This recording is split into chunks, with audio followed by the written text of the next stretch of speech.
ترجمان دفتر خارجہ کا کہنا ہے کہ بھارت نے سیلاب کے خطرے سے متعلق سفارتی ذرائع سے آگاہ کیا ہے۔ سیلابی صورتحال پر آگاہی واٹر کمیشن کے ذریعے دینا ہوتی ہے۔ بھارت نے پاکستان پر خطرے سے متعلق 24 اگست کو آگاہ کیا تھا۔ بھارت سنتاس معاہدے کے تمام شقوں کی تعمیل کا پابند ہے۔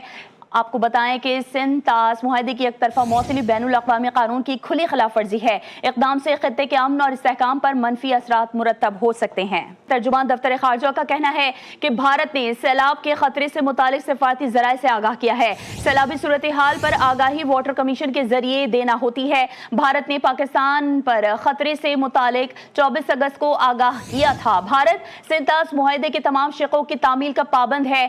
آپ کو بتائیں کہ سنتاس معاہدے کی ایک طرفہ معطلی بین الاقوامی قانون کی کھلی خلاف ورزی ہے۔ اقدام سے خطے کے امن اور استحکام پر منفی اثرات مرتب ہو سکتے ہیں۔